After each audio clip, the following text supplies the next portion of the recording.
Good afternoon, everybody. Welcome to this call-in meeting of the Environment, Housing Communities Scrutiny Board. I am particularly grateful for this full attendance from both members and officers on a day when, ironically, we'd probably all be wanting to be enjoying the wonderful green acres and environment that we have in this city and that we're so lucky to have, and is the subject matter of this call-in today. Apologies for those who are habitual members of the Scrutiny Board. I am going to be very scripted today just to make sure that we're following all the correct procedures, because this is a formal process that we're carrying out today as part of the Council's decision-making process. So I will be reading. My name is Councillor Stuart Galton and I will be chairing today's meeting. This meeting is being webcast. For the benefit of any members of the public who may be watching this meeting, I will shortly ask everybody to introduce themselves. Can I remind everyone to mute your microphone once you've introduced yourself? I'll start with the board members and we'll go around the table.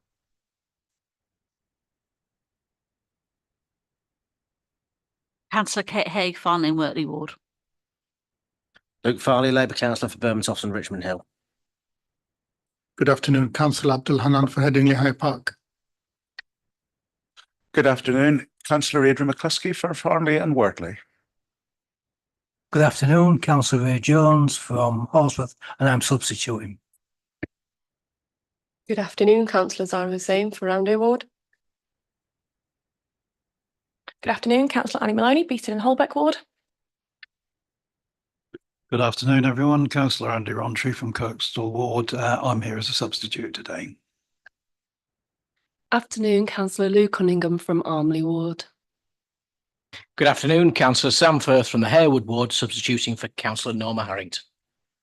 Good afternoon, Councillor Barry Anderson, Adlan Wharfdale Ward.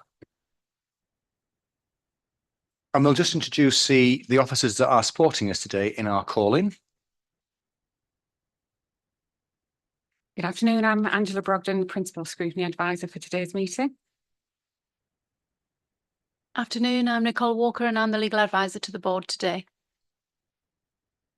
Good afternoon, Andy Booth, Clerk to the board. Thank you very much. And we'll now introduce the other contributors for today's meeting, who will introduce themselves. Please mute your microphone once you've introduced yourself. And we'll start off with those bringing the call in to our attention. Thank you, Chair. Good afternoon, everybody. Councillor Norma Harrington, Wetherby Ward. Good afternoon, everybody. I'm Councillor Caroline Anderson from Adlan Wharfdale Ward. Good afternoon, my name's Dean Hardy and I'm representing Temple News and Golf Club Limited.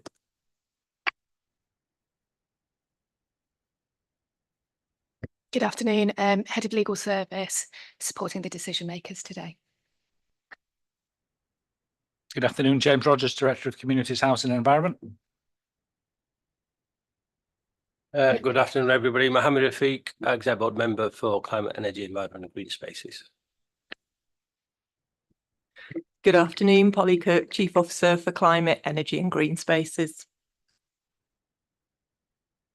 Good afternoon, everybody. Gary Bartlett, Chief Officer for Highways and Transportation. Good afternoon, Chris Way, Traffic Engineering at Leicester Council Highways. Jason Singh, Head of Service, covering parking. Mark Jefford, Parking Manager. Thank you very much. We'll now go through the agenda. We'll start with the first 5 items and I'll invite Andy to take us through them. Item 1, appeals. Thank you, Chair. Item number 1, there are no appeals. Do you want me to run through them all? Yes, please. Yeah. Item number 2, there are no items requiring the exemption of the public today. Item number 3, we've got no late items. Item 4, can I ask members to disclose any interest they may have? No declarations. Moving on to agenda item 5, apologies. We've got apologies from Councillor Iqbal and Councillor Ali, and we've got Councillor Rontry and Councillor Jones as substitutes for those. And we've also got apologies from Councillor Harrington, who's signatory to the call-in, and we've got Councillor Firth appearing as substitute. Thank you, Chair. Thank you very much. I'll now move on to item 6, and I will invite our Principal Scrutiny Advisor to briefly introduce this report. Angela, over to you. Thank you, Chair. So in relation to item 6, so this report has been provided to advise the Scrutiny Board on the procedural aspects of the call-in process. So I'm just going to highlight some key elements of that report. So this Scrutiny Board's received a call-in request in line with the executive and decision-making procedure rules that are set out within the Council's constitution. In terms of the grounds for calling in a decision, it is made clear within these procedure rules that a call-in request must detail on the approved call-in request form why, in the opinion of the signatories, the decision was not taken in accordance with the principles of decision-making, which are also set out in the procedure rules, as well as in Article 13 of the Council's constitution, or where relevant issues do not appear to have been taken into consideration. The call-in request that is being considered today relates to a key decision made by the Director of Communities, Housing and Environment, and further details surrounding this is provided elsewhere in the agenda pack, including a copy of the completed call-in request form. The Board is advised that today's meeting is specific to the key decision that is being called in, and that issues outside of the decision, including other related decisions, may not be considered as part of the Board's decision regarding the outcome of the call-in. The Board therefore must decide whether the decision was made in accordance with paragraph 4 of the executive and decision-making rules, that is, those matters listed as potential grounds for calling in the call-in application. There is a recommended structure for today's meeting, which is referenced in paragraph 4 of the report and which the Chair will also set out shortly. Having reviewed the decision, the Scrutiny Board will need to agree what action it wishes to take and may pursue one of 2 courses of action. Option 1 is to release the decision for implementation.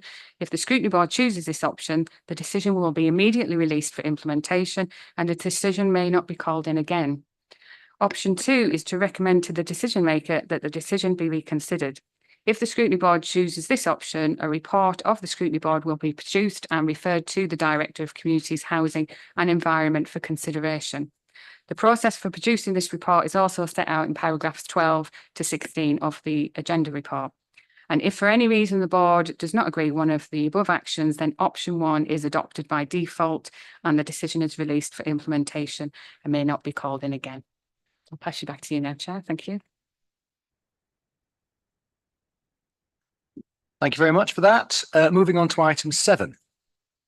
And in accordance with the Council's constitution, a key decision has been called in.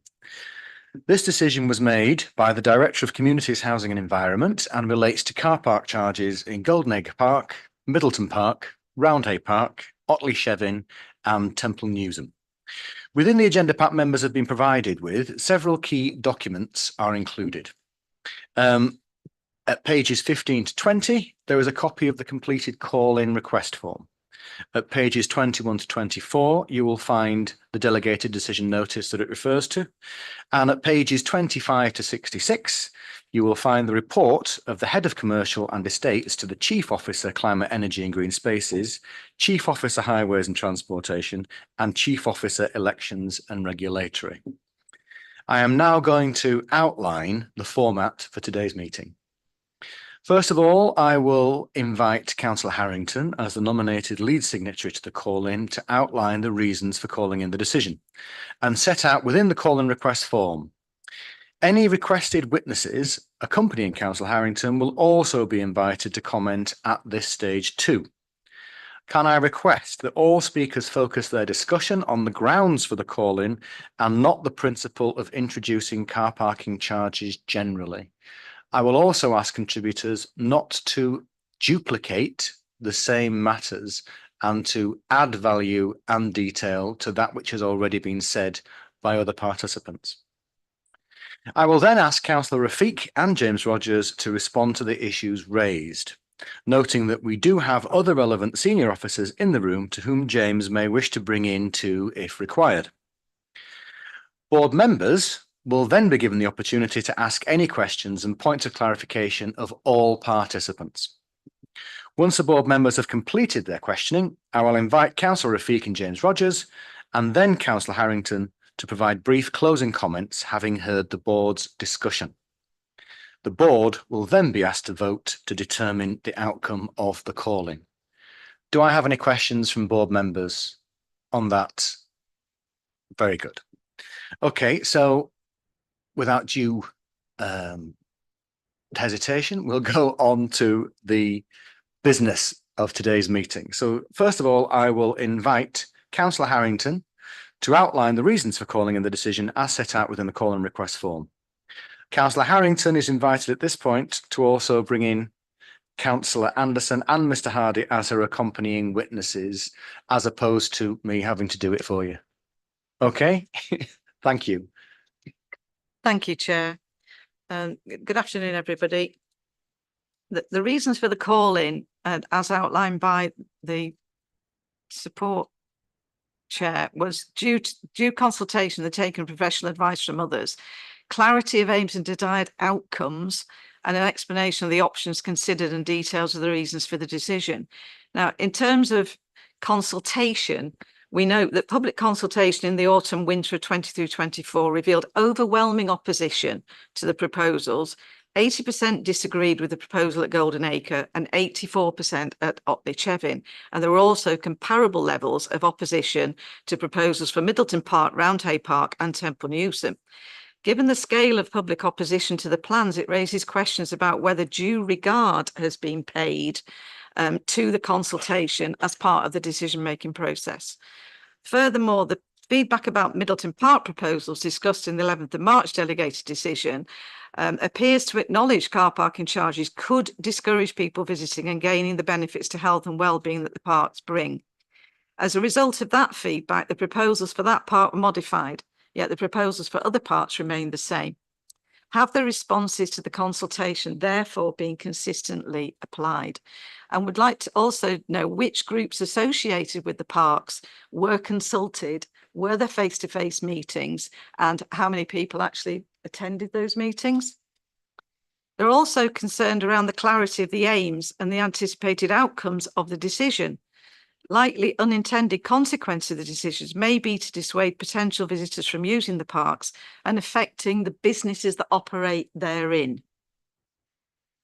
This may be even more of an issue where there is a lack of good public transport because people have to drive to actually access the facilities and the parks. Older visitors in particular may be deterred from visiting by the lack of a cash option to pay on site at parks and simply not choose to visit at all. Now, it did say there was a previous Scrutiny Board report which suggested a recommendation was that a cash option should be available. The report outlines a cash option is in a prepaid season ticket. It isn't a cash on the day. So that, I feel, doesn't particularly sit with the previous board recommendation. Parking may also be displayed onto surrounding streets, causing highways issues. Whilst this is mentioned as a risk in the report, there is insufficient detail as to how this might be mitigated other than close monitoring and before and after surveys. But the expectation is that when we've introduced these kind of charges previously, cars have been then pushed into surrounding streets and caused problems. And in places like the Chevin, it's a bad area to try to park and drive anyway. So we're very concerned about that. Finally, in respect of an explanation of the options considered, whilst it is noted that proposals form part of a wider budget discussion, the assumption in this report and the previous reports that charging is the only viable option to improve these car parks seems unduly narrow. And there is arguably a lack of detail on what other options may have been considered, which may allow for improvements to be made in a way that does not risk deterring visitors to these much valued parks. The implementation dates obviously have slipped now. So how are we going to recover the costs that we've lost already? And what were the other options that were considered? Because they aren't outlined in the report. So I would now like to invite Councillor Caroline Anderson, who is going to speak from the health and wellbeing perspective of that. Thank you, Chair. Thank you. Good afternoon, everybody, and thank you for agreeing to let me speak to the board today. As the shadow portfolio holder for adults in health, wellbeing and active lifestyles, I'm very concerned from an older person's point of view about these proposals. I'm concerned that paying for parking might be the last straw for some people, and they have to decide what to spend their money on, and they will give up the pleasure of going to a park when they're looking at their weekly budget. So let's assume for a minute that people do pay, then they might decide that they can't afford to go to the cafe or buy an ice cream. That would be it. I'm thinking there of Golden Acre, but there are other parks that have ice cream vans and cafes. The health benefits from going out in a park on a daily basis is good for a person's mental health. They also get to meet people. The aerobic benefits, being in and around nature, has actually shown that medically this experience will reduce people's blood pressure. I also have concerns, like Councillor Harrington, about not being able to pay by cash. Lots of older people don't have a smartphone. They may have a mobile, but they might not have a smartphone. And to go into the bother of going into an app and prepaying or paying through an app, it's too complicated. Also, the inequity of the charge. So if you pay by credit card, it's going to be 25 pence extra as opposed to paying by a debit card. Phone signals are not great in many places, and obviously parks have lots of trees which can hamper a phone signal, so people might get agitated about not actually being able to get a signal in order to pay. The report also says that people are expected to walk or get a bus to the park. So what's the point of bringing in charges then if you're expecting that to happen, because your cash isn't going to come in if you're expecting people to walk or get a bus?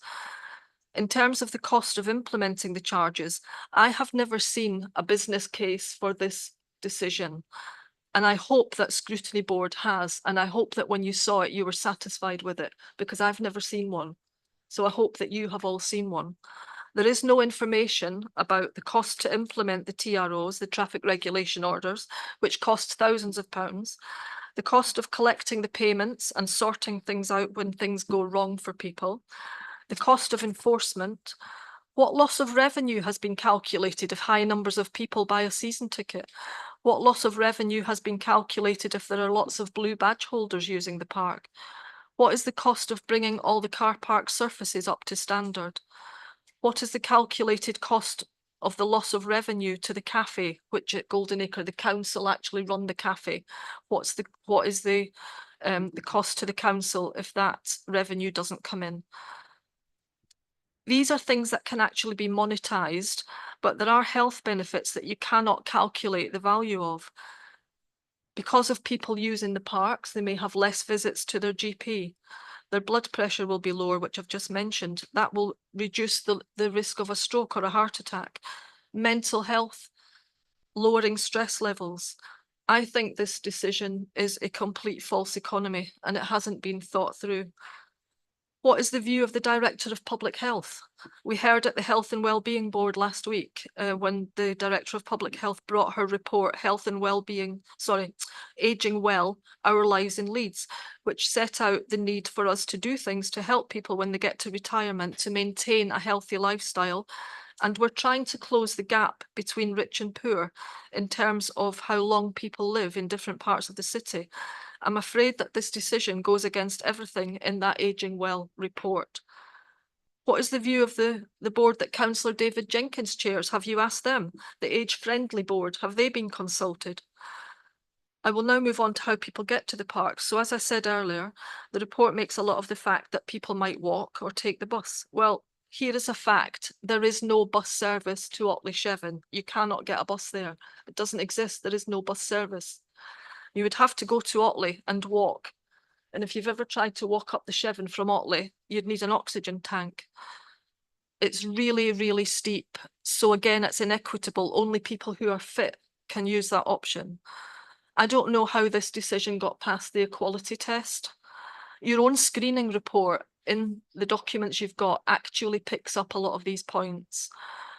There is one bus service to Golden Acre, the X84, and it is patchy and completely unreliable. So really what you're saying is you can only go to the park if you're rich and you're taxing healthy living. So please, can I ask you to reconsider and send this decision back to the Exec Board? Thank you, Chair. I'd like to introduce Dean, who's going to speak on behalf of Temple Newsam Golf Club. Good afternoon, everyone. I have been asked to speak on behalf of Temple Newsam Golf Club and its members. We were informed of the proposal for car park charges in the golf club car park on the 6th of December. We met with Polly and colleagues on the February the 23rd, where we expressed our concerns at the time. Some of these concerns I'll now just go through. Temple Newsam Golf Club Limited is a golf club that is based at Temple Newsam. We run it as a separate golf club, but we still pay the council the fees when we use the golf course. We're worried about that financially on the main income source, which is the bar, from golfers being put off coming to use Temple Newsam Golf Course because of the fees. We also have many social members, mainly pensioners, who could be deterred from going to the golf course to socialise, which is a big part of their life. On other points, if I went to a council leisure centre to swim, I will not be charged to park. So why, when a member of the public has paid £21.70 to play golf, should they have to pay to park? Myself, as a golf season ticket holder, I have already paid £665 to Leeds City Council for the year to use the golf course. Now you want me to add another maybe £80 on top of that to pay for my parking. The midweek, the week rate is £21.70 for a round of golf at Temple Newsam. If you then add the £4 proposed parking, that puts that over £25 for a round of golf at Temple Newsam. I can go to private courses around Leeds and pay a similar amount for 18 holes of golf. I myself, I am involved in the management of the golf club, and I visit the site 4 or 5 times a week. How is that going to impact me if I don't get a season ticket or I have to pay the £80? We have people who actually live in the premises and the golf club. What's going to happen to them? How about their parking for themselves and their family? And also the staff who work there. Leeds City Council is just in the last couple of weeks announced that they are spending thousands of pounds in developing the new cycling play facilities and a cafe. And before it gets off the ground, you're going to discourage people from using them by making these car parking charges. The existing car park that is there at the moment is substandard. Half of it is tarmacked. The other half resembles a lunar surface. But the planning permission but alongside this at the moment, there is current planning permissions for development of the cycle tracks, etc. I remember one of the big blockers for the planning permission going through was that if they tarmacked the whole car park, it would create a flooding issue, which flood risk management did raise. So to get the planning permission finalised, they decided not to surface the car park. If we're now being asked to pay car parking charges to improve the car park, how does there's got one hand saying one thing and another saying another? It's just a bit confusing for me. And they're basically the 5 bullet points that I have got concerns about. Thank you. Many thanks to all participants there. I think you've expressed your case very, very well. And now I will go over to Councillor Rafiq and James Rogers to respond. Thank you, Chair, and good afternoon all. I'd first of all like to thank you all for joining us today on this wonderful summer's day to discuss the proposals to implement car park charges at Golden Acre, Middleton Park, Roundhay Park, Otley Sheridan, Temple Newsam. I would first like to begin by setting the context for these decisions before letting the officers who have joined us today to go through the detail and address the concerns raised by Councillors Harrington, Councillor Anderson and Dean from Temple Newsam Golf Course. Leeds City Council, like many of the local authorities, is facing unprecedented challenges with a forecast of 19.9 million in-year overspend for 2024-25, which is the current financial year, on top of the 50.6 million savings were delivered last year. For 14 years, the previous government has turned its back on public services, failing to properly fund the services our residents desperately rely on. This has coincided with crippling high inflation rates caused by their shambolic economic management, has left this council in the worst position in decades, with a 2.6 billion reduction in our core funding since 2014. We heard this week from the Chancellor of the Exchequer, Rachel Reeves, of the dire state of public finances which have been left for us by the previous government, which was even worse than the previously thought. I can assure board members the decision to implement modest car parking charges is not a decision which has been taken lightly, and it's not a decision we would even consider unless we had to. Our parks and green spaces has seen a 50% reduction in core funding over the last 10 years. And because of the chronic and brutal underfunding of the previous government, we don't even have the luxury of time to consider delaying this decision to hold out for the new government. Unfortunately, this remains the only viable option for ensuring our beloved parks and green spaces continue to be in a good state of repair for all to enjoy. I'll stop there and I'll pass over to James and Polly to go into the more details and some of the questions which have been raised by the speakers today.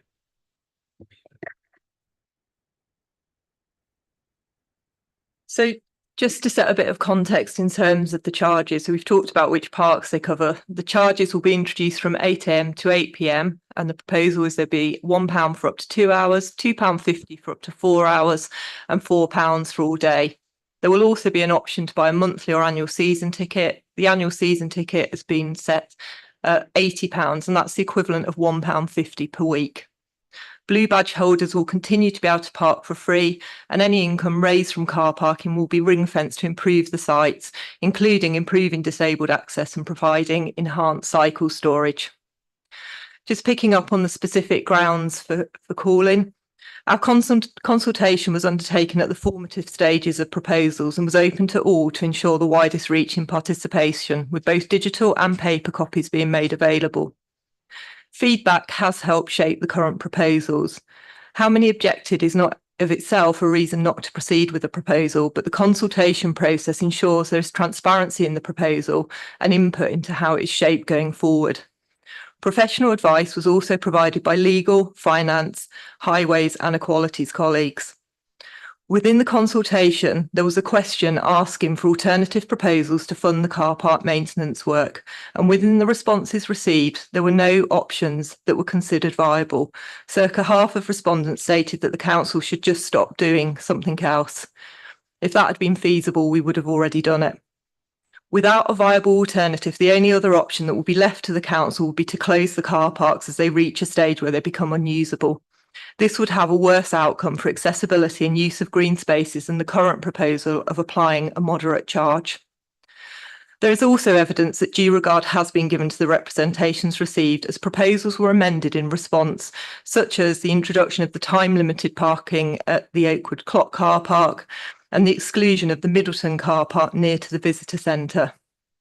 The current charges also reflect the feedback received during the consultation, specifically related to pricing. The specific comment that was made about the Middleton paper that was referenced in the call-in paperwork and highlighted as a potential contradiction. The paragraph that's in does not reflect the council's views, but is stating the views that were provided by Wades and the local residents. As the council has set out, the charges support health and wellbeing in a number of ways. Without the charges, the council will not be able to maintain the sites and they will deteriorate, creating health and safety risks and limiting access to green spaces. The proposals could encourage more people to cycle and walk, and as part of the car park upgrade, cycle storage will also be developed. And this helps to reduce local air pollution, again beneficial to health, especially of those most vulnerable. In terms of the clarity of aims and desired outcomes, the aims and outcomes of the proposal are to introduce parking fees in order to ensure that the council can afford to fund the ongoing maintenance and improvement of car parks, ensuring they remain available, safe and usable, and this is set out clearly in the report. There's been reference to the use of public transport, but the proposed price for a 2-hour stay is less than a single bus ticket. There's also been reference to older people being deterred by the lack of a cash option. Due to the high risk of vandalism, it is not viable to offer a cash machine at each site. However, there will be an opportunity to pay by card. As part of our equality assessment, we did research and it was identified that only 2.1% of the country's population do not have access to a bank account and 4% do not have access to a phone. A recent study showed that across LCC, only 15% of users choose to pay with cash, even though in some cases cash is cheaper than paying by an app or a card.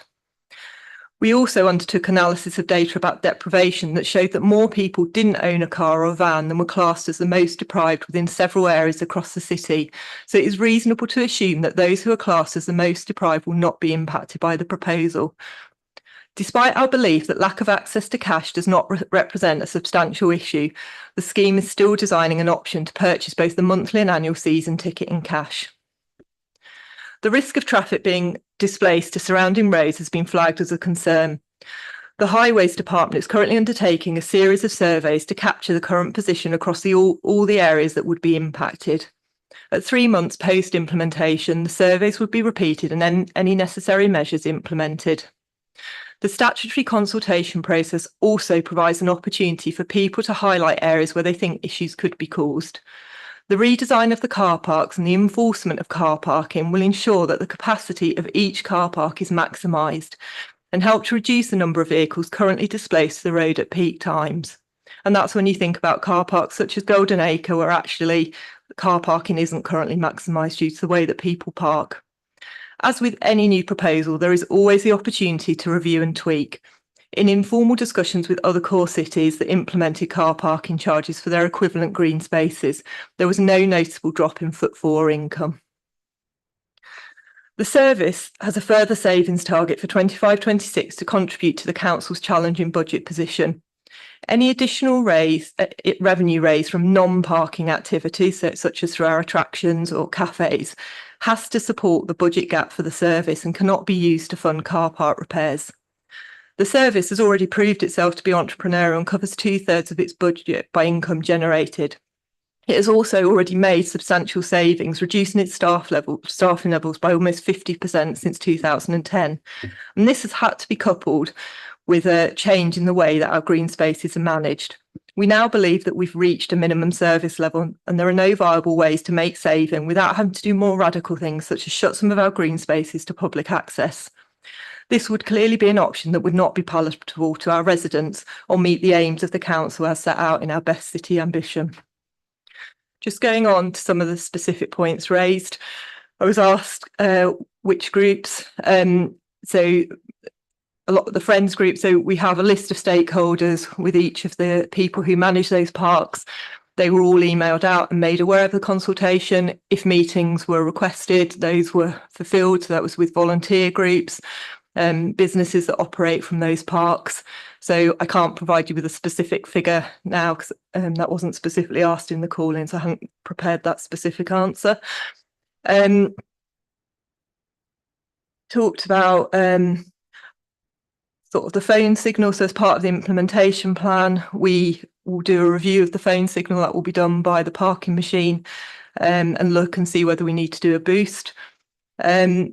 Also looked at the sort of financial model and the savings. So all savings proposal of this nature have had a service review template to support the initial budget decision, and that acted as the business case and was available to all members when the 24-25 budget was being prepared. And also just to comment around that health and wellbeing, the Director of Public Health is a member of CLT and has had the opportunity to comment on all savings proposals and has not identified any concerns with this proposal from a public health perspective. I think there were just some really specific questions around the sort of car park at Temple Newsome and how that fits with the cycling and learn to ride. There are improvements that will be made as part of that current planning permission, and at some point we may come back and revisit and improve it further. That will remain under observation. The comment about flood risk management, there are ultimately ways to do car parks without having to tarmac, and my preference would always be that we don't tarmac, and we find ways to make it more in keeping with sustainable urban drainage systems anyway. But we'd look at that specific scheme. We can't refurbish every car park at the same time because we'd end up displacing all the vehicles. So we're going to have to do that in a staggered way and start with those that are in the worst condition. I'll leave it there, and if I've missed anything, I'm sure people will flag it.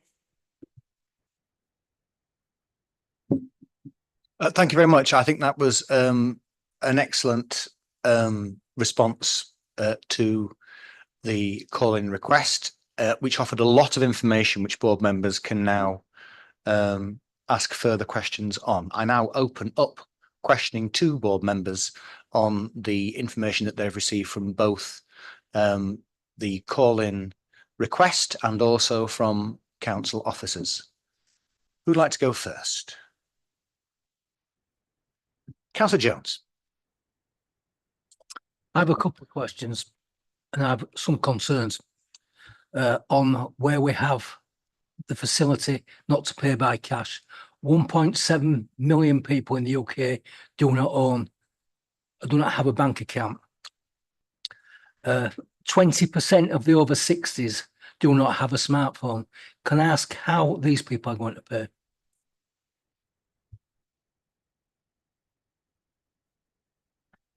So I gave the statistics earlier on about the 2% in terms of not having a bank account. I don't think it would be unreasonable to assume that people that own a car do have a bank account, because actually I'm not sure how you pay for insurance or even buy the car in the first place without. So that would be. I take the view that this could be viewed as being discriminatory against older people. I'm genuinely concerned about this. And as somebody who recently had the misfortune to use one of these machines, I would say it's not the simplest thing. Now, you have to accept that as people get older, some people get more confused. And I feel that this, I have no objection to actually paying for car parking in this. I'll be absolutely honest. My objection and my problem with this is, how do we get our older people who probably need the exercise out and about without them being totally confused by machines and having no bank accounts? And I think that's something we need to think about very seriously before we get into this. I've no problem if you put a cash machine there. I would point out that I recently went to Otley and then went 3 days later and the machine was not working still.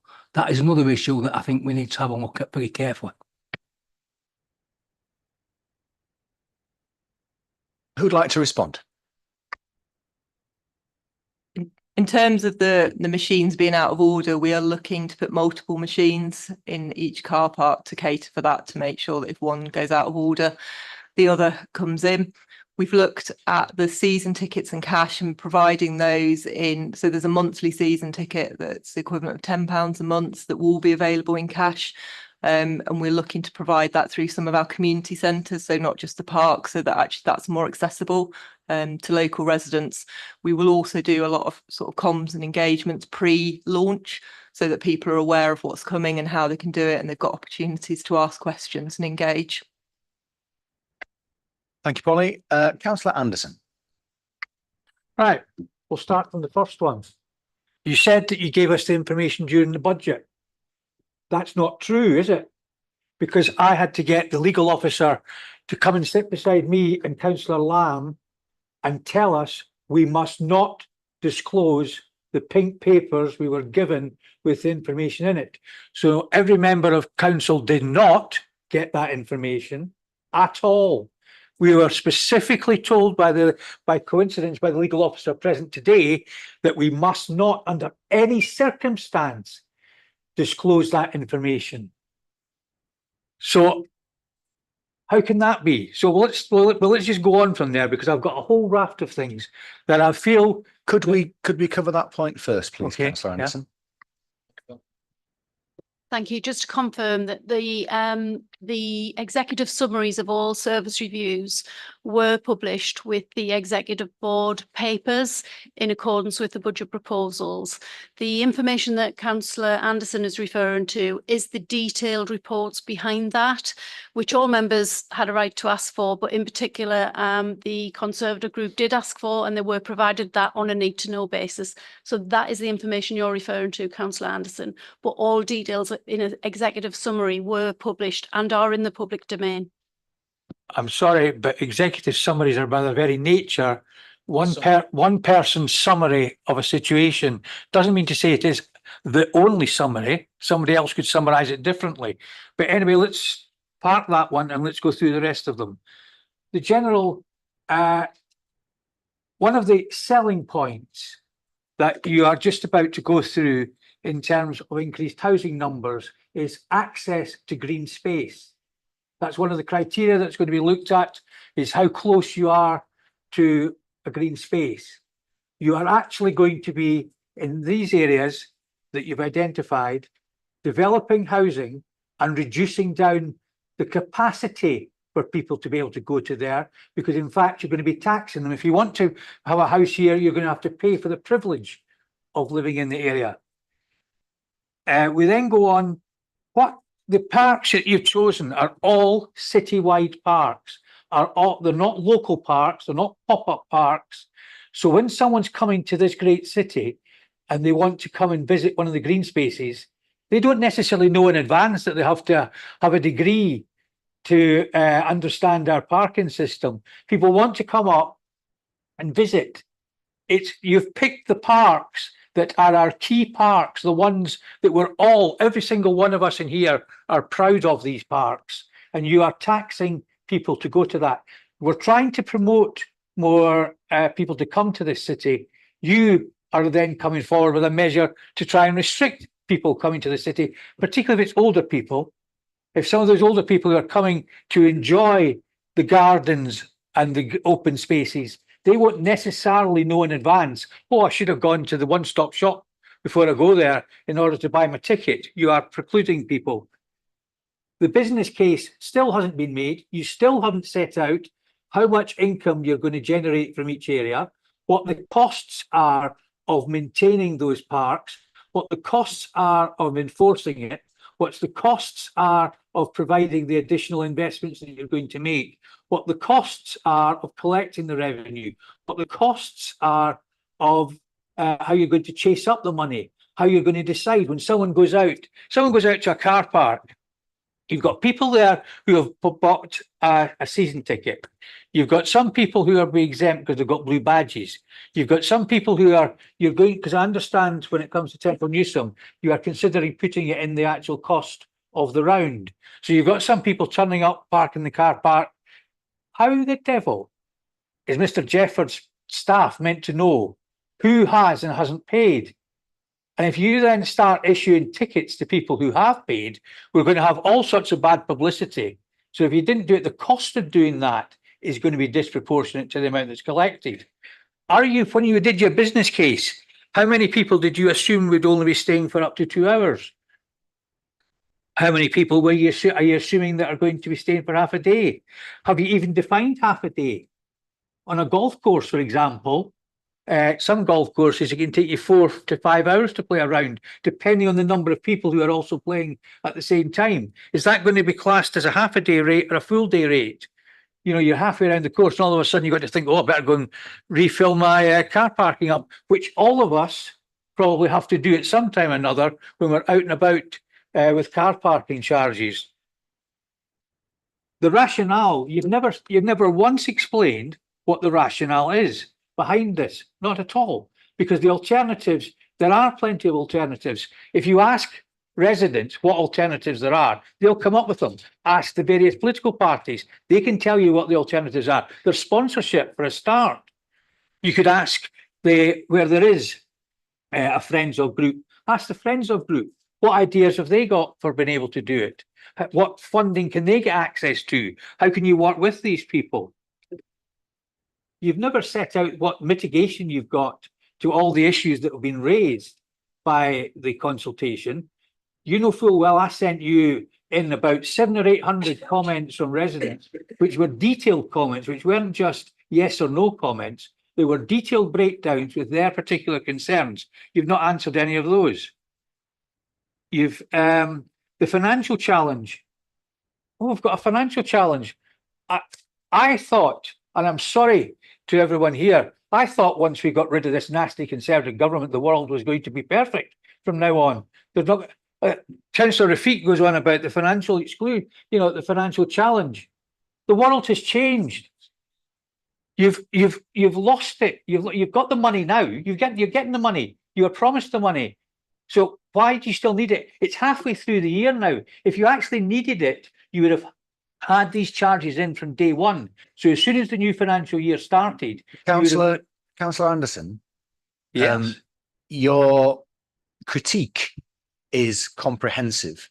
However, in its manner of offering multiple criticisms, you may find that the response is lost in terms of detail. And some of the aspects which you've commented on are actually about the principle of the decision rather than the veracity of the decision. Okay, so I think it's worth us taking a pause right now, because you can always come back in if you have a further line of inquiry, so that some of those issues that you've raised can be responded to, because the whole point of calling is for officers to be able to respond to the concerns of members. So out of the list that you had, which is the primary one you'd like to be responded to first?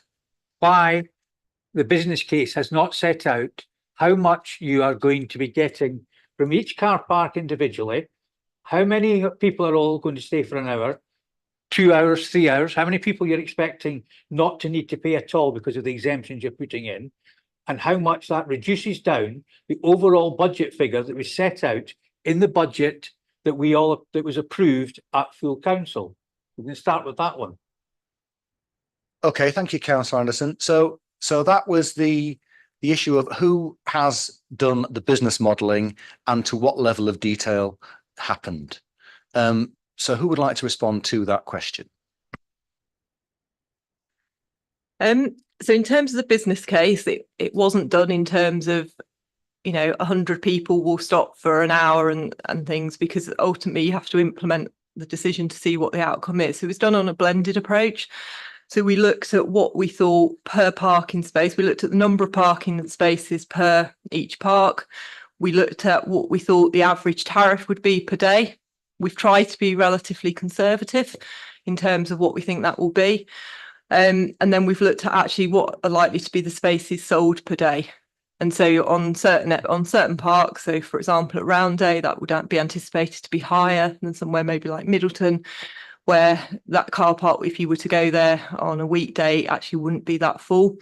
And it blends through, it calculates it out. And then in terms of the capital costs, there's an overall capital pot that's allocated, but the reality is we're going through and doing all those costing designs as we work through, and that allocation will change as we develop the detailed design.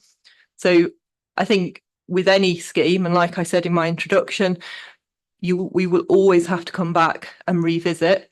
I think the point that nobody can deny is that ultimately that it will raise income. And from talking to the core cities and who have had car parking charges in for many years, and actually car parking charged at a higher rate than us, that income has been forthcoming and it has been worthwhile and it has helped them to fund. And that's all that we can go on until the system goes live. Okay, you can come back on that one point.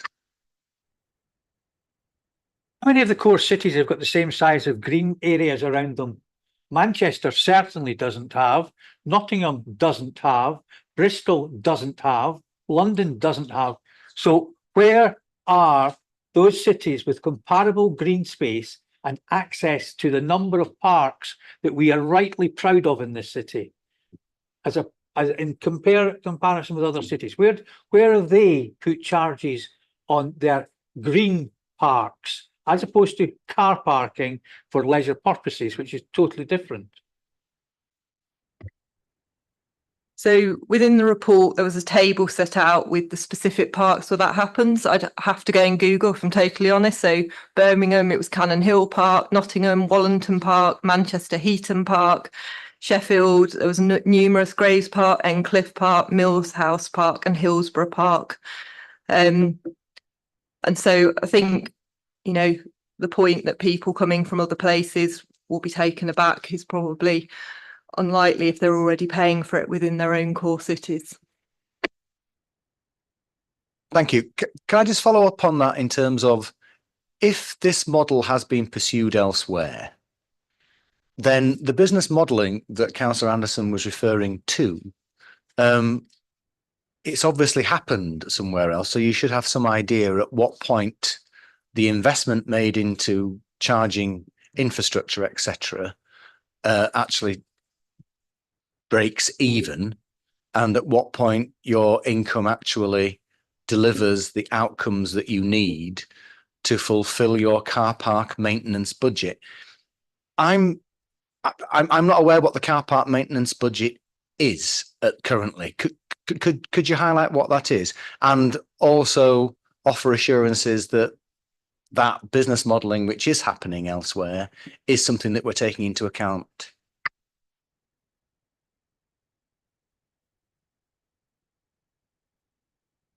So the other core cities haven't shared their detailed business modelling, so that hasn't been taken into account. In terms of a current car parking maintenance budget, there isn't one. We have a budget that's for doing everything, so we would have to choose not to maintain a playground, not to maintain a park, not to keep our trees safe, and so it falls down it would never come to the top of the pile. Okay, thank you for that clarification, because I thought earlier it had been said that the charges for the car parking was to pay for the maintenance of the car parks. I thought you were asking whether we have a current budget. So the answer to that is no, we don't have a current budget. It's to pay, but the car parks are getting to the state where they need maintaining to be able to stay open. And there's people who use places like Arsington Road or Upper Orlow Shorefield. They are in dire need of some repair work, which we do not have a budget to be able to do. Councillor Firth.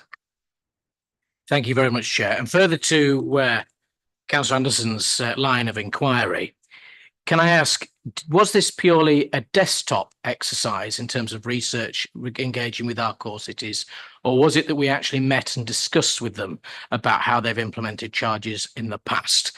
And as a result, is there a particular reason we did not ask if we did engage with them for their business plans that they've put out there? On a second question, it was mentioned by the Chief Officer that the number of people opposed to a proposal is invalid in such a decision. Well, one thing is certainly invalid that I would like to know, which is that the figures are not included in any report about the opposition or proposition for car parking charges other than at Golden Acre or Otley Shevin.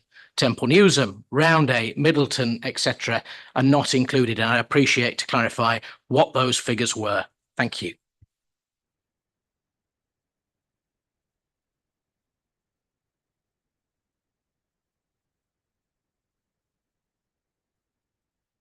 I thought it might be useful just to clarify the purpose of the consultation that's been undertaken.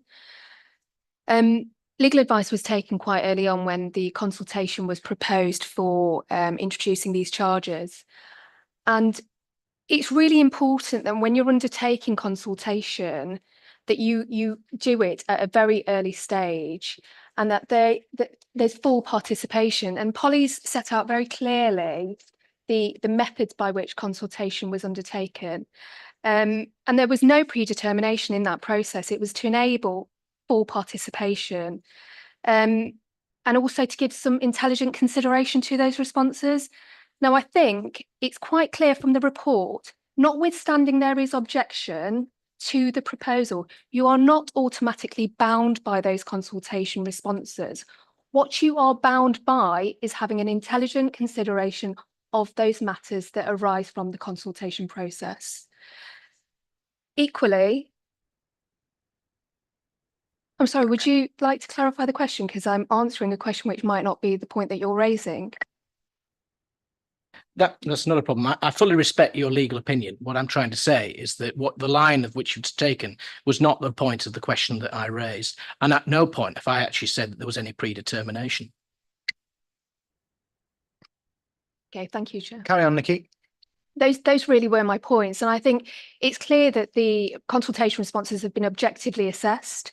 They're rational in relation to the proposals that are put forward by the decision maker, and they're Wednesbury reasonable. That's my conclusion, and that's the advice that we've provided to officers around the table.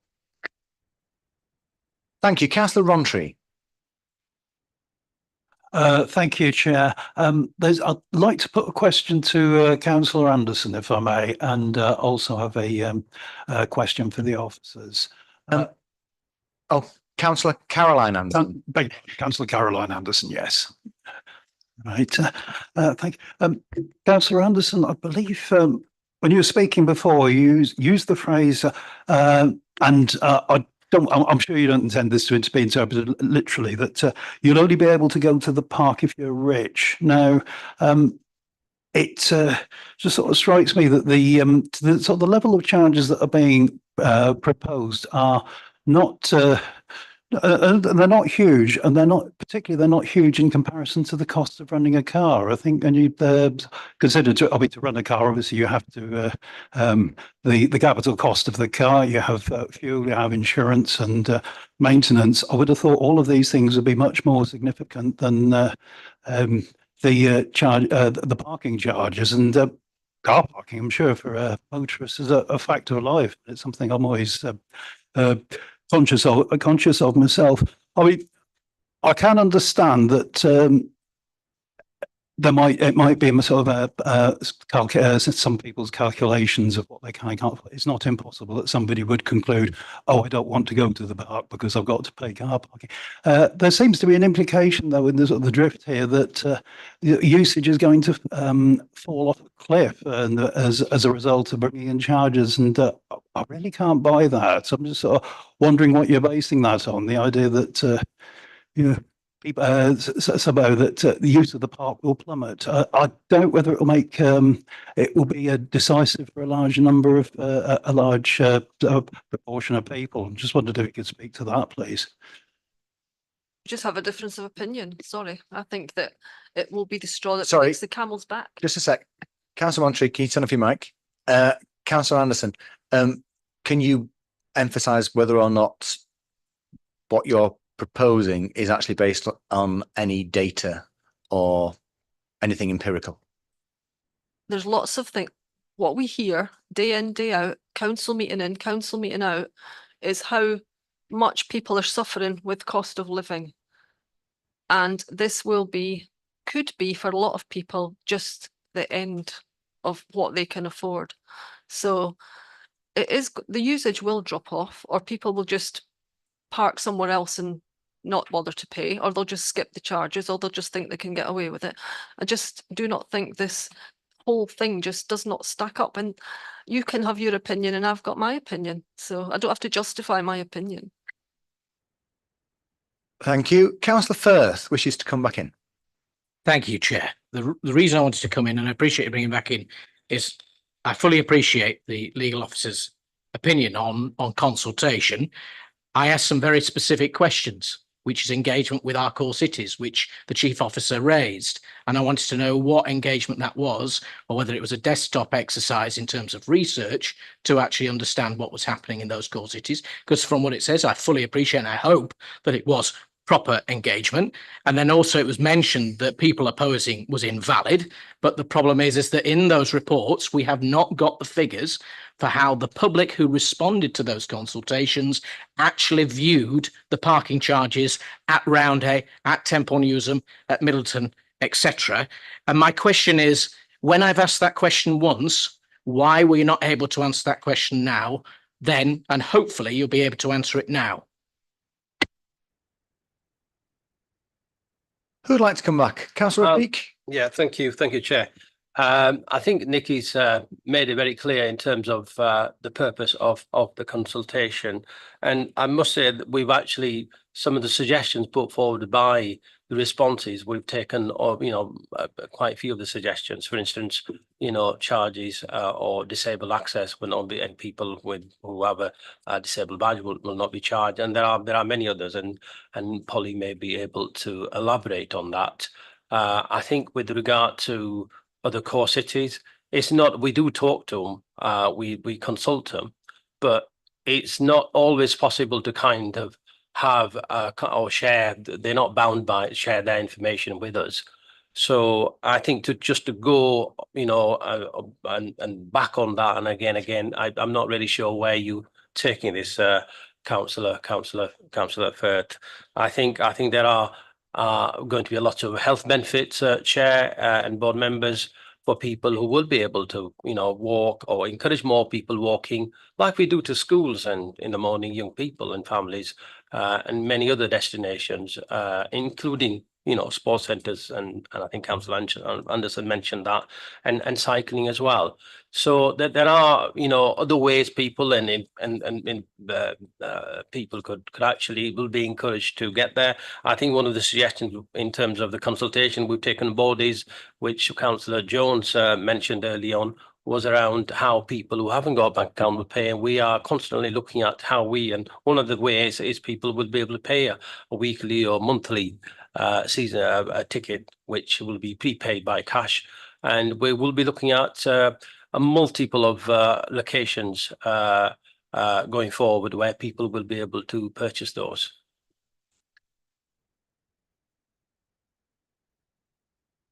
Yes, Councillor Firth. Thank you very much. Thank you to Councillor Rafiq for providing some more information, although I don't feel it answered my question. The question is, why is this council not willing to provide the figures, or what changed from one consultation to another to not to be able to provide the figures of what people said about the parking charges for those 3 other parks? The concern is the fact that at the end of all of this, as points that have been raised by Temple News and Golf Club Limited and others, is the question of, is there a business case for this? No, there isn't. So can I ask, as a result, for example, there was a suggestion at one point there was going to be a discount for people who were using our attractions in our parks. As far as I'm aware, that hasn't been mentioned or hasn't come forward. And at the time, it didn't include, if it's even continued, didn't include the golf facilities, despite that being potentially something that we had suggested in a private briefing. Can I just ask on that point, is there attraction briefing also coming in?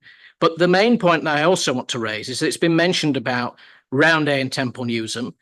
Both those parks are effectively the top and bottom of a sandwich between some of the most deprived areas in our city, some of them represented by members of this board, like Bermontoft, Skipton and Harehills, Killingbeck and Seacroft, Holt and Moor. If you were to, for example, try and use public transport to be able to get to Temple Newsham, both ends, the nearest bus stop is a mile away from the main attraction in the park, from the home farm and Temple Newsham House itself.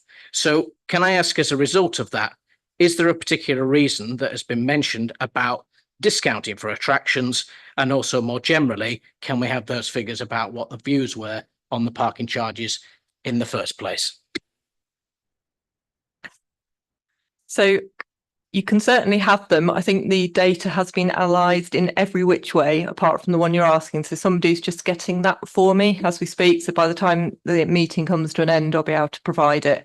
So it's broken down in terms of how long people stay in all different ways. But I take your point that that hasn't been reflected, and there is no reason for that. It's just an oversight, I think, with too much data. But somebody's just getting that together for me. Yeah, was that the key question for now?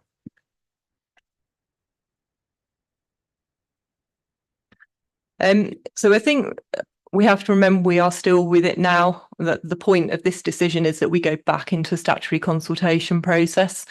And the idea is that people can put those forward and we will respond. And each of those will be looked at in their merits. So I don't think any of those things have been discounted.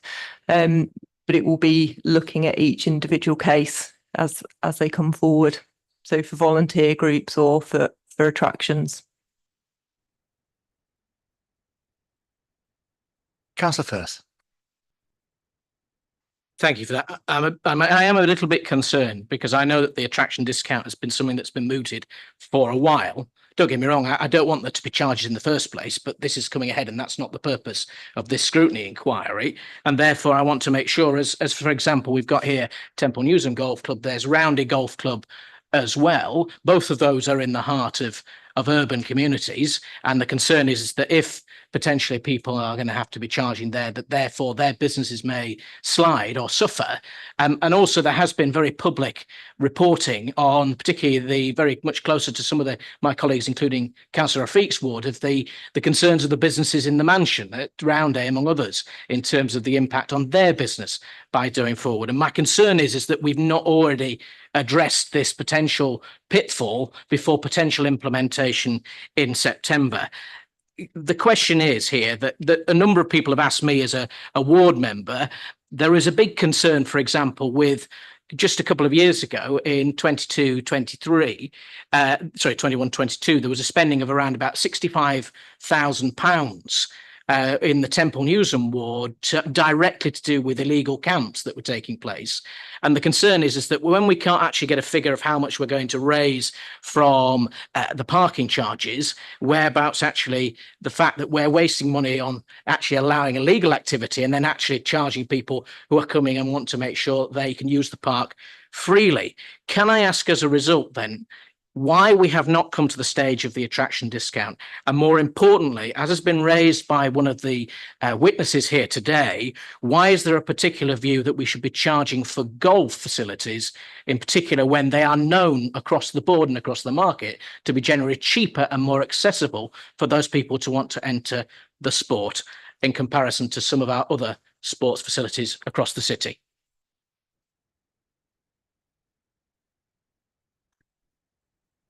I think because we wanted sort of transparency in terms of the way that we come to the decision around permits or anything like that. And by doing it under the statutory process, that means that each of those will get published and there will be a response to them. So it will still give that opportunity for a discussion, but that it will be done against sort of set criteria in terms of the sort of either the value for money for individuals, but or also when you have things like volunteer groups, the actual value they're providing to the council.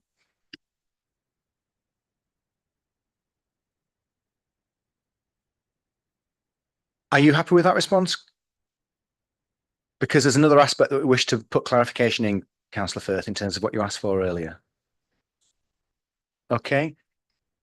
Thank you, Chair. I just want to make sure that members of the board are aware of all the matters that were taken into consideration when the decision was made.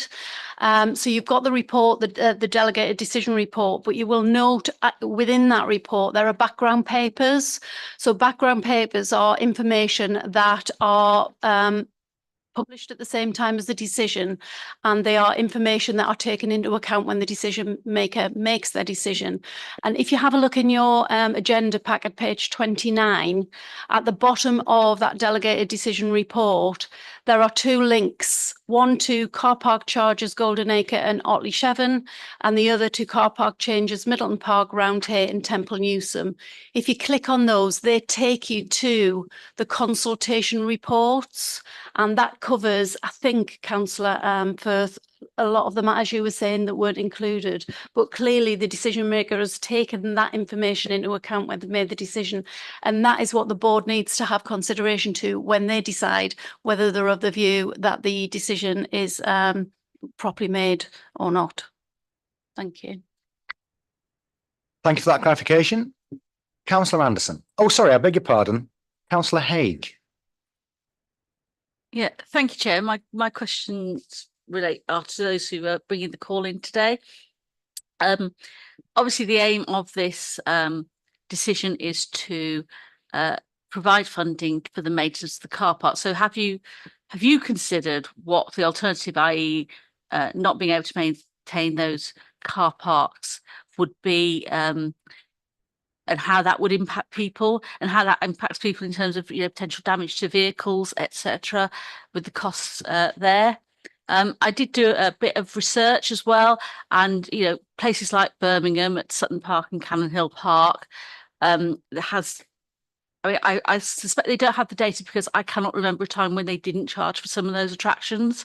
And they remain very busy and popular. Sheffield's also recently introduced charges, and I believe that people still go to the parks. And actually, at Temple Newsome, there are car parking charges in some of the car parks, and I paid to park in a very busy car park there on Saturday, the price of £4.70. And in regards to activities like golf, obviously, there are already significant financial costs involved in playing that sport. And whilst I appreciate it might be cheaper than some of the private clubs, as others have made the point,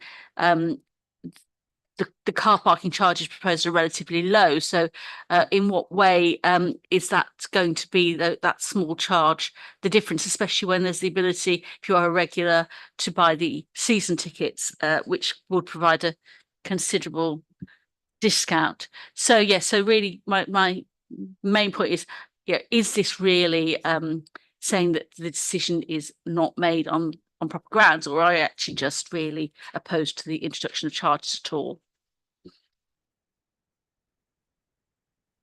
Sorry, who are you directing that question to, Councillor Haig? So, Councillor Harrington.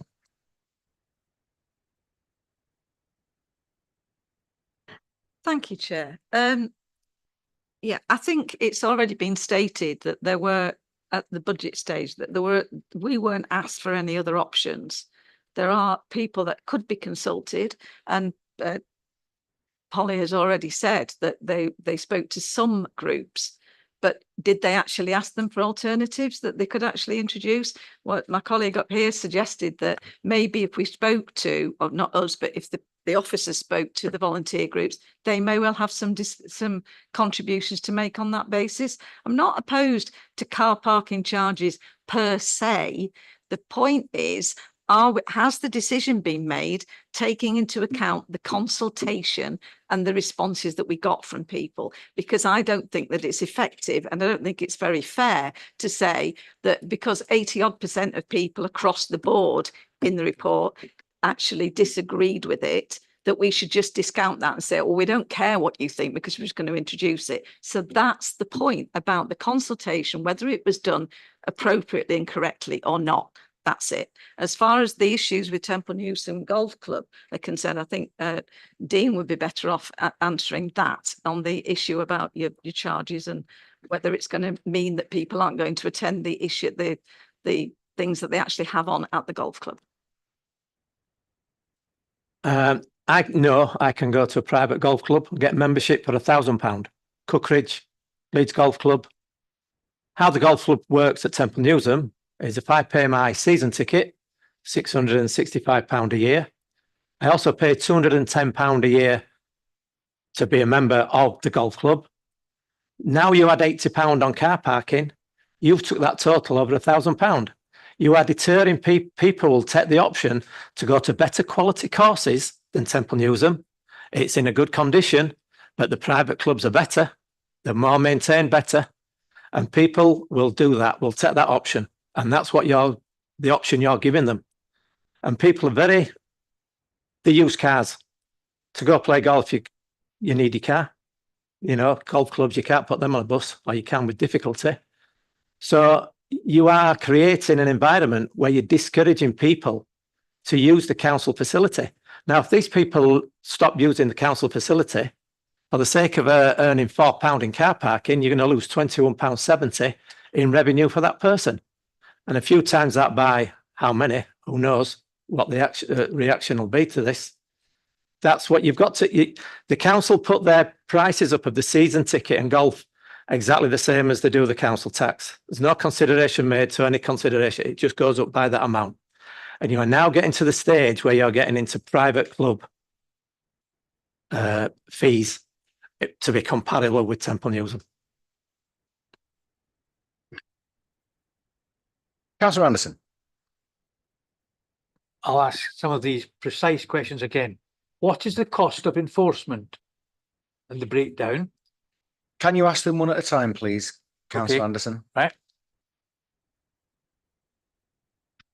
So as we retain the income from any penalties that we issue, enforcement is self-financing. I'll ask again, what's the cost of enforcement? How much does it cost you to employ the person? How many tickets do you have to generate? How many do you assume won't be paid? How much do you have to pay in order to chase it up? How much does it cost you every time? Because I'm in touch with you to appeal on behalf of residents who have been wrongly given tickets. How much does all of that cost? And at the end of the day, fine, you may have one of those costs, but the council themselves have the other costs to pay for. The chasing up isn't under your budget, it's not under so who pays? Sorry, councillor, actually it is all within the parking budget, all the administration and so on. We budget to get £27 for every ticket that we issue. A shift costs, depend, maybe it's on overtime or whatever, but we reckon it costs about £112 to put a shift on. And so 4 tickets would cover that. And the average issued is about 13. Allowing for all the admin costs and so on, we generate a surplus. It's a significant amount of money. It's not something that incurs a cost. Okay. How many extra people are you going to have to employ? Because at the moment, trying to get a warden, a parking assistant to come out to the outer areas at the moment, it's easier to get hen's teeth out than to get someone to come out. So will you actually attend? Because Mr.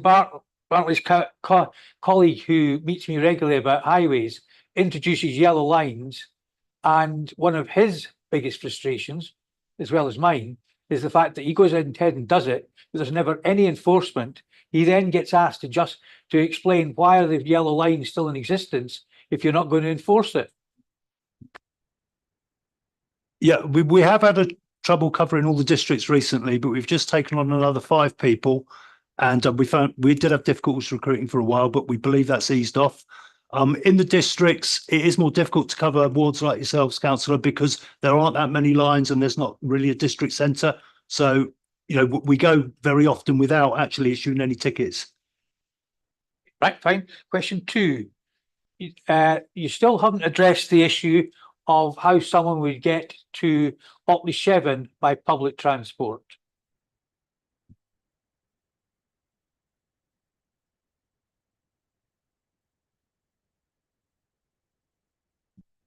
Gary Bartlett, thank you. Well, that would be a matter for the combined authority, who are the transport authority. Isn't it also a matter for our highways and transportation unit, since we are basically the deliverers of all transport modes in partnership with the West Yorkshire Combined Authority?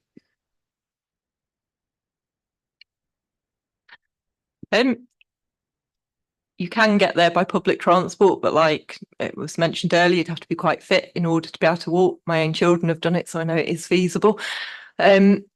However, it is still free parking for Blue Badge. I'd come back to the point that a bus ticket is actually more than up to 2 hours of parking.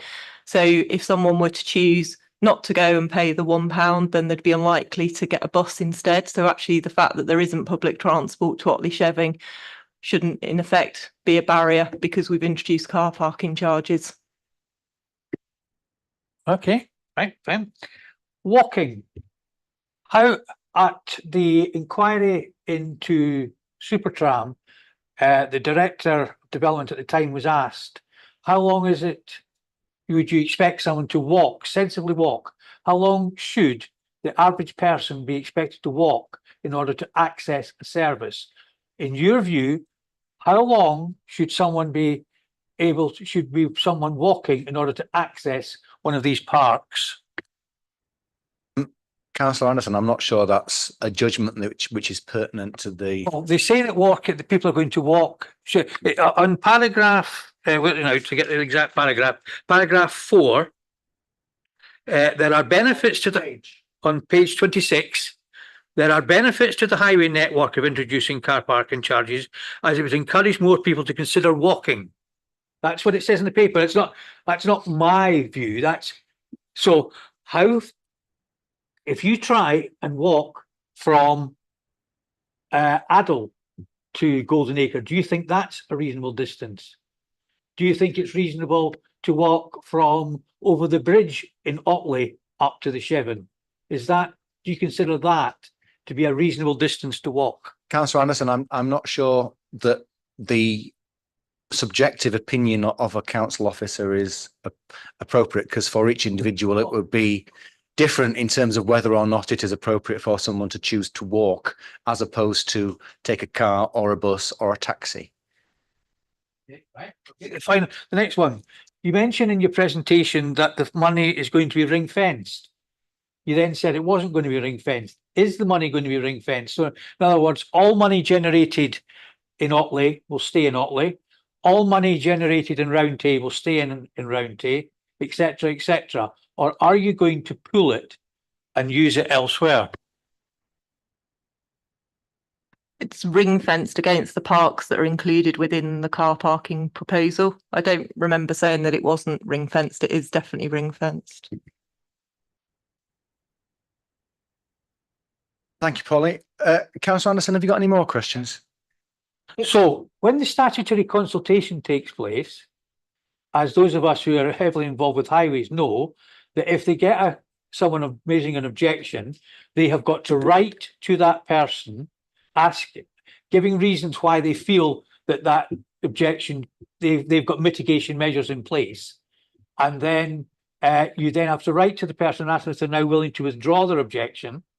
And if they still don't do it, a report is written by the highways officer for Mr. Bartlett to make a final decision as to whether or not that objection is or is not a valid made, or whether or not there's mitigation being put in place. So if people raise the same issues as they've done already, will they have to be answered as part of the statutory consultation now? Because one of the arguments that a number of us are putting forward is that we've carried out a consultation exercise, our residents have objected, and they didn't get responses to the issues that were raised.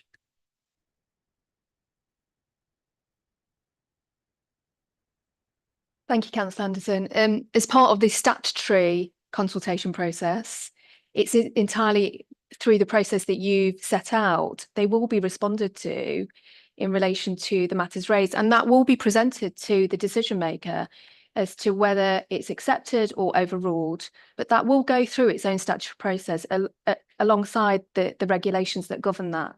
So in that case, if we then submit the objections that we've been sent already, which come to many hundred in my case, these will all have to be answered by someone as a result of that, because these people have raised concerns about it, and provided I get them to reaffirm that this objection still stands for the statutory consultation, is that the case?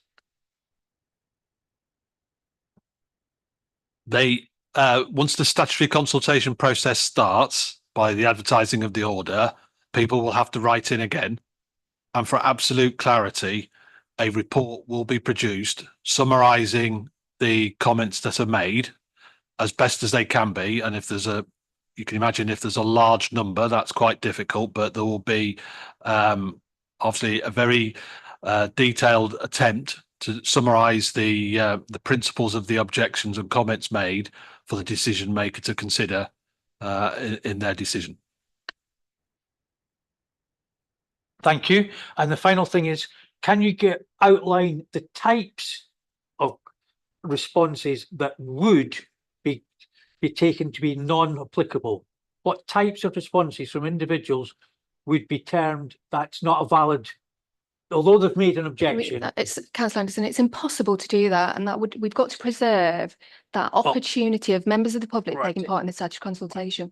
For us to start filtering out what's acceptable and what would be disregarded totally goes against the purpose of a statutory consultation process. As you're aware, often at planning we get petitions handed in objecting to them, and in the main the way that planning choose to deal with it is effectively that's one objection. You can have 100 people signing a petition, but it's treated as if it was just one person making it, so it doesn't have any more weight because there's 100 people using that. Is that the same logic used in this statutory process, that a petition signed by people would unlikely to be given the same weight as 100 individuals sending in 100 separate thoughts. The comment I give to my colleagues is to make sure that the individual comments and the principles that they're trying to, or their arguments that they're putting forward, need to be clearly articulated. This is not a numbers game. This is trying to understand the comments that are being made to us and capturing those in the report. So the content is the key, and the objections being made, not the numbers. Councillor Firth. Thank you, Chair. As has been mentioned in this meeting, there are a number of volunteer groups that have been raised. A number of volunteer groups who contribute to our parks have also raised serious concerns, as Polly has mentioned. We've had the Dry Stone Wallers Association to do with, and we've had the rowing club, canoe club at Rounday. We've had, as you say, others as well, including friends of groups for the other parks I haven't mentioned. And also we've got our own tenants that are actually certainly raising serious concerns about the viability of their future business, within also making sure that our own revenue is kept the same by them actually doing so. So I just wanted to ask, as a first question, what consideration has it been taken in for a potential drop in the number of people engaging with, for example, golf as a result of that, if there hasn't been a business case? And if not, why has that not been factored in? I do also want to apologise, first of all, for saying that the figures are publicly available, but they are hidden in terms of the number of people who were opposed to the parking charges. Middleton Park was 86%, Temple Newsam was 83%, Rounday Park was 82%.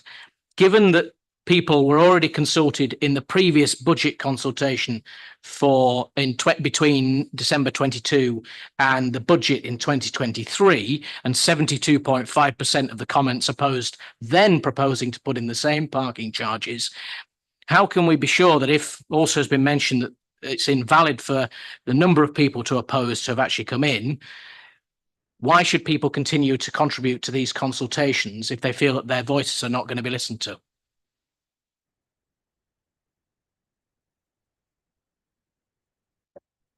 As I set out at the beginning, in terms of the consultation, it did shape the proposal. There were amendments made. I think the reality is, whenever you ask whether somebody wants to pay for something that was free, there's very few people that are ever going to say yes. However, we did listen in terms of the charges, so that was set around what people had set out. We listened in terms of the Oakwood Park, and so there was changes related to it. In terms of the question around sort of volunteers and others, we've had really in-depth conversation. I've had multiple conversations. You've picked out the dry stone walling. I've had a long conversation with them about potential options, and have asked them to set out, as part of the statutory consultation, what their objections are and why, and what benefit they actually provide. So it allows us to give a meaningful response, and that there is transparency to the process. Because what I don't want to do is negotiate behind closed doors with all different organisations. There's not transparency. That doesn't feel right to me. So when organisations like that have approached me, I've asked them to do it through the statutory process, so that that is visible, and that we can have those discussions, and we can make sure that there's a, you know, if some people are able to have discounts or whatever it is, that it's done on a like for like basis, and it's not one organisation's getting something that another one can't, so that everybody can see, which to me feels the way that governance should happen. Thank you. Councillor Rowntree. Thank you, Chair. I'll try and remember to switch my mic off this time. This, I guess, is a question for Polly here. I know we spoke earlier about business case and expectations of revenue, and I'm just wondering that at a broad level, what is your level of confidence that you will get that revenue will meet your expectations? I mean, I do understand this is a bit fluid, and we're talking about what we can raise and use for maintenance, and obviously there may be more come in which case higher standards and more extensive maintenance, quicker transformations can be done. Or that there must be, I think, be a floor that's at a minimum that you know you need if we're to avoid closing car parks on the grounds that they're not safe or they might damage vehicles and that. So what's your level of confidence that you're going to hit that? And what are you basing your confidence on, I suppose? What's behind your thinking in this? Thank you. So I do feel fairly confident around it. I'd say if I had to put a percentage on it, I'd say probably about 90% confident in terms of the modelling we've done. You know, I go to the sites, I regularly visit them in my own personal time so I can see what's happening in peak times. I see how busy they are and how popular. I go to other sites that are comparable and we pay car parking. There are very few places where I go as an individual where I don't get out in a car park and look to see how much I pay. We have been really reasonable in terms of the levels that are set. And so, you know, if you compare it to somebody buying an ice cream or a pint, it doesn't even reach that. So I struggle to see that it will act as such a deterrent, and actually people really value the green spaces in the city. And if they can see the changes that we make and we make them more accessible and we follow through in terms of what we've said, and there's work already ongoing in terms of how we design those car parks and things to improve it, then I think actually the public will get behind us and believe that actually we are trying to do the best for our green spaces. And that's why I'm confident. Thank you. Thank you, Chair. Thank you. Can I ask a question myself, if you don't mind? There was a proposal previously where there was going to be car parking charges in all community parks, and that decision was withdrawn. And this is a separate decision at looking at particular parks. What lessons were learned from the previous experience that made you confident that this decision has been better implemented? And secondly, it has been pointed out by Councillor Anderson that these are city parks and therefore seen as leisure destinations that would expect a wider footprint to access them. However, to some people, they would be their local park. So has any consideration been taken in terms of the ability for people to access free green space within their locality if they chose not to choose these city parks?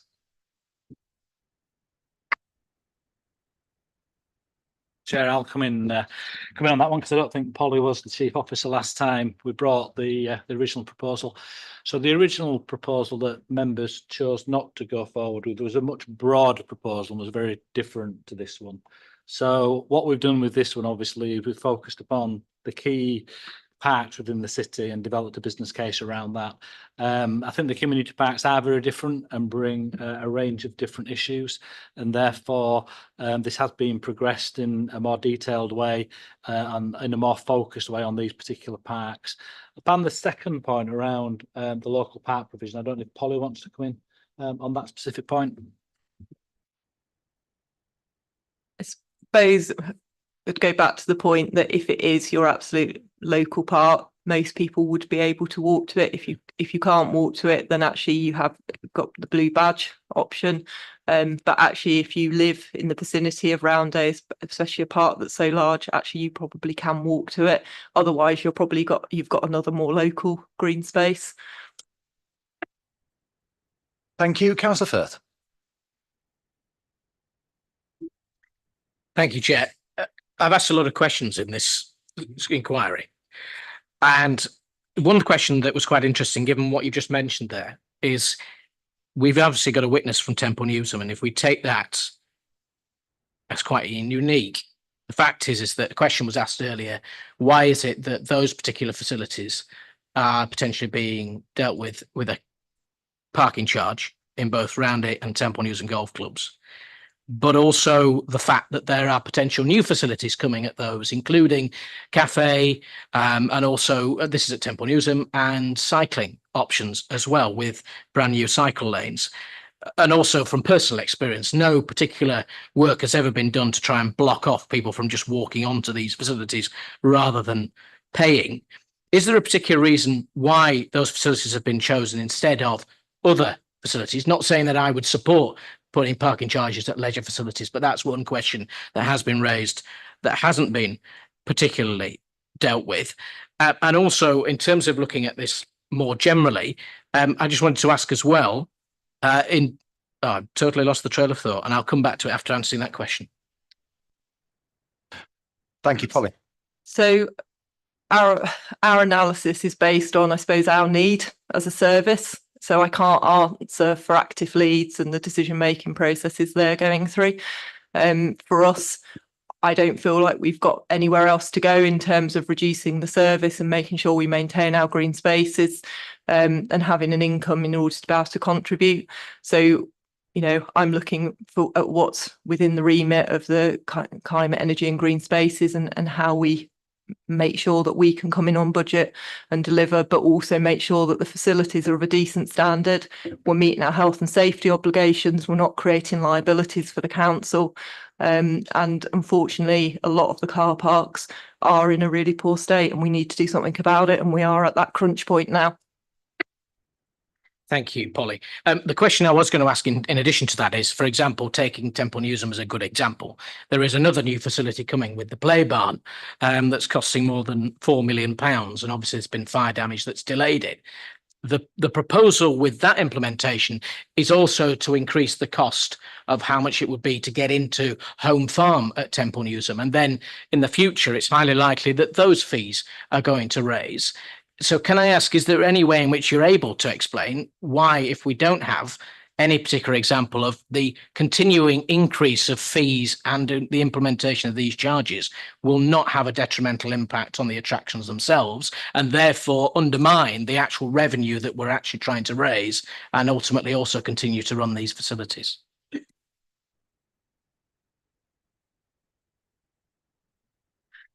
So if we take the example of the play barn and home farm, what we're actually doing, it's not an increase of fees, because it's actually a change. It's an increase. I can see your facial expression. It's an increase of fees, but for a different service. So it's not just increasing the entrance to home farm. You're getting a completely different offer for that. So it's a different. You're buying something different than you were buying before. It's not just a markup on the current price. So I think that is slightly different, because we're really changing. We're putting a lot of investment in there. We're making it a longer family day out, providing an indoor aspect to it. So I think it becomes a more rounded package.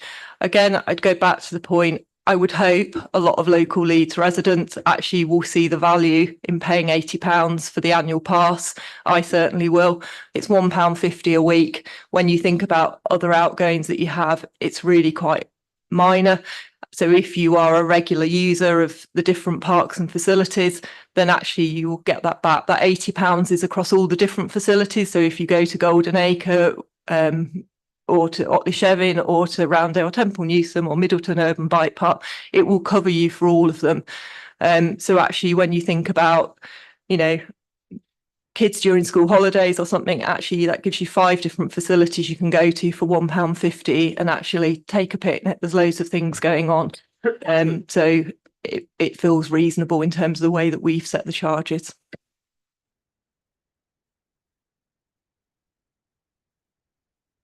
Thank you for that, Polly. I think that the concern is, this has been raised by the golf club, and I want to just ask if the council has undertaken, particularly where businesses and tenants have actually come forward and raised concerns, whether we've done any independent research, further to what obviously our colleagues that are also mentioned as well, in terms of the potential impact on them and potential lost revenue from them also, in terms of not being able to have facilities that potentially have thriving businesses to continue bringing money into our own funds themselves. And just wondered if that's been considered, or if not, have we accepted the results come forward? For example, the comparability of green fees and also regular usage of private golf clubs in the local area that also offer potentially more facilities than actually are currently on offer by the council. I think, and I'm going from memory here, so you have to bear with me a little bit, but I think when we first had the discussions, we did some analysis across the different golf courses. I've done it more recently for round day. And with the season ticket for round day, we still stayed competitive. I think that there's more of a challenge on the day fee, and I think that would be one of the things that will come through in the statutory consultation. And we would look at sort of benchmarking data, but that's the whole point of doing the statutory consultation, because we will provide that analysis against each of those different examples, rather than kind of prejudging what's going to happen. Councillor Anderson. Have you can you provide me with the numbers of people who use each of those parks at the moment? No, I think the last time that was done was maybe about 10 years ago across all parks. And I think from memory, it was a figure of about 45 million. It's, as you can imagine, it's pretty difficult to count the number of people using a park. People come in from different entrances. Not everyone covers the same point. I could give you numbers in terms of attractions. So things like Tropical World, not off the top of my head before you ask me, but things like Tropical World or the farm or the cafe, all of that we would have user data for. But that it would be impossible to do. You can do it from going to round day or wherever at the weekend and seeing for yourself how busy they are. Councillor Anderson, can you give the context to the question, please? Well, all I was going to do was the number of users. Let's multiply it by £1 even. And that's how much you might be able to generate, because most people will, so I was trying to find out how many people use the car parks. So at the moment, how many people use the car parks? That's basically a simple question that you must have an idea as to what the capacity of each car park is. You admit that they're not utilised properly because you're needing to line them properly. So I accept that logic. So you must have a rough idea of how many people are coming to the car parks. I can tell you how many spaces are in each car park. Round day 315, Golden Acre 200, Temple Newson 530, Middleton 145, and Otley Shevin 286. Councillor Anderson, I think we've already clarified that there hasn't been an in-depth analysis business case wise. Councillor Firth. Thank you, Chair. There was one final question I wanted to ask, which I also wanted to potentially bring in one of the witnesses and see what from Mr. Hardy, the impact of potential charges, particularly at the golf club, unless due consideration is taken to include it as an attraction. Could I just ask, has the council, first of all, confirmed how many how much money it raises every year from the golf club itself, and also the same at Roundy Golf Club? And also, how much has that increased or decreased since the previous proposal to shut down the golf club that was then resolved in 2020, when gladly we decided to keep it open, but make it smaller into 18? Councillor Firth, can I ask the context of the question, because it's not directly attributable to whether or not this decision should be called in? Thank you, Chair. The reason why is in terms of the clarity of the aims and also looking at the desired outcomes, we want to be able to raise a certain amount of money that we can't actually clarify at this moment in time. So I'm trying to understand as a result whether one of the facilities that potentially may be affected by that, actually, what is the current position and the sustainability of that facility for the council?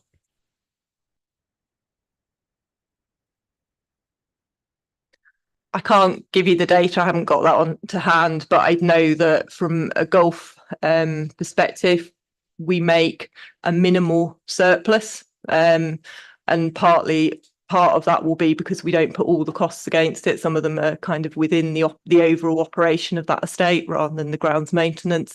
It's certainly not a massive money making scheme for the council in terms of golf as an area. Was that? I answered everything from your question. I can't comment about how it's changed because I haven't got that data. Councillor Firth. No, thank you for that. The only reason I say that is I am aware that the executive member for resources has now said that it's now making, although that was disputed by the club at the time, it was making a profit compared to previously not having before it was suggested to be closed. Could I just ask Mr. Hardy whether you want to comment at all on what's been said, but more importantly, some of the particular points about Temple Newsham, because I'd be interested to hear his opinion. I want to protect Temple Newsham Golf Course and Club. It's always been a council for over celebrated 100 years, did the golf course last year. It was their centenary. And I just feel some of these decisions are slowly undermining the golfers of Temple Newsham. 4 years ago, as Mr. Firth says, we had to fight closure. They wanted to close everything. Again, this seems like another proposal that is undermining golfers. And I don't want to go to play at a private course, even though the facilities may be better. I like where I am, and a lot of people do. But if they keep pushing and pushing by increasing the cost so that they become comparable with private courses, some people will make that decision to the detriment of the income to the council. So just rather than just apply these carte blanche across everything, there's got to be some kind of consideration when we're already paying fees to use a council facility, and then you're putting another cost on us just to park to use your council facility. You are turning people away. And I speak with the members at our club, and there's a few that are just near the edge. They will go soon as the costs become more and more. Again, they'll go up again next April. It again pushes it. Private clubs are fighting themselves to recruit members, and they will give you better terms than we can get at a council course. Thank you for that. I'd like to invite any further members of the board who have yet to contribute and ask a question, whether they would like to ask a question of those present before I ask them to draw their closing comments. Councillor McCluskey. I was going to ask whether there are other examples around the country where parks, but that has been answered for me. That was my main question. Where has the precedent's been set, and it has been set?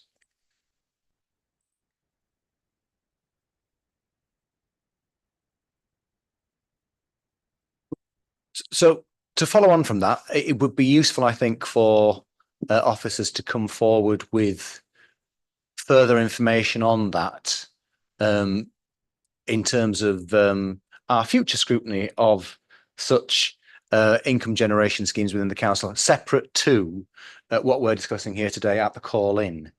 I'm now going to ask Councillor Rafiq and James Rogers, one of you, to make some closing statements around the discussion which has been had today around the table. Okay, thank you, Chair. First of all, can I just thank members for their comprehensive questions today and for giving us the opportunity to respond to those. As outlined, the council continues to face unprecedented financial pressures, and therefore we have to find savings or increase income. Otherwise, services will have to be reduced further. There would be no choice. We very much appreciate that introducing any new charges are never going to be popular, but we've considered carefully all of the different options for savings, and this is one that will, in our view, have the least impact and help protect our essential parks and green spaces in the city.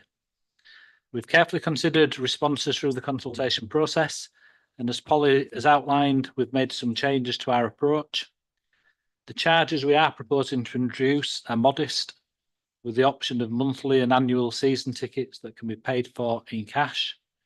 As we've discussed, many other authorities across the country have introduced parking charges in their key parks and attractions, with no major issues reported in terms of contact that we've had. There will be a further stage of statutory consultation as part of the traffic regulation order, and in doing that we will consider further, as Polly's also said, some of the issues around attractions and links to potential discounts, which we'll consider. And importantly, once we have introduced the proposals, we are committed to assessing the impact and making any changes that might be necessary and justified as the work progresses. Thank you, Chair. Thank you, James. And Councillor Harrington, I invite you to give your closing remarks to today's call-in. Thank you. I'd just like to thank board members and officers for the time, because it has been quite an in-depth discussion, and I do appreciate that, and the fact that we've brought the call in and that you have considered it carefully. There are still some unanswered questions that have been posed by Councillors Firth and Councillor Anderson. There are still some difference of opinion on it with myself and Councillor Anderson and Dean. I'm still of the opinion that the consultation maybe hasn't been as broad as it should have been. I think some of the volunteer groups have, although Holly has said that she's met with some of them, I'm not sure that they have been consulted enough. And certainly it's not clear that they were asked for any proposals that they thought that they could bring to the table, which would mean that you'd have an alternative. And at no time has it been stated this afternoon what the alternative proposals were that were discounted. So I'm still of the opinion that we would like members to decide to refer it back for reconsideration. Thank you, Chair. Thank you for your concise summing up, Councillor Harrington. Okay, board members, now is the time for decision. I'm going to go around the table, and this is a vote which is different to other votes within the council, whereby you are asked to make a personal affirmation in terms of which way you wish to go on the call-in. I'm also going to call you out in alphabetical order, and the options that you will have is you either go for option 1, which is to release the decision for implementation without any further consideration, or option 2, recommend to the decision maker that the decision be reconsidered. So if you're in favour of Councillor Harrington, it's option 2, and if you're in favour of the administration, it's option 1. So I'll go around in alphabetical order. Councillor Anderson, 1 or 2? 2. Councillor Cunningham. Thanks, Chair. 2. Councillor Farley, 1 or 2? Option 1. Councillor Firth. Option 2, reconsider. Councillor Haig. Option 1. Councillor Hannan, 1 or 2? Option 1. Councillor Hussain. Option 1. Councillor Jones. Option 1. Councillor Maloney. Option 1. Thank you. Councillor McCluskey. Option 1. And finally, Councillor Rontree. Thank you, Chair. Option 1. Thank you for that. And I'll now turn to Angela Brogden to confirm the result of the vote. Thank you, Chair. Yes, just to confirm that the board has agreed by a majority vote that it is option 1 and that the decision be released for implementation immediately. Thank you, Chair. Thank you, Angela. Thank you all for your time and consideration today. We just move on to the last item, which is item 9, and that is just to note the date and time of the next meeting, which is 19th of September at 10:30. Thank you very much. I do not vote. I offer a casting vote when, as far as I'm aware. Yeah, thank you.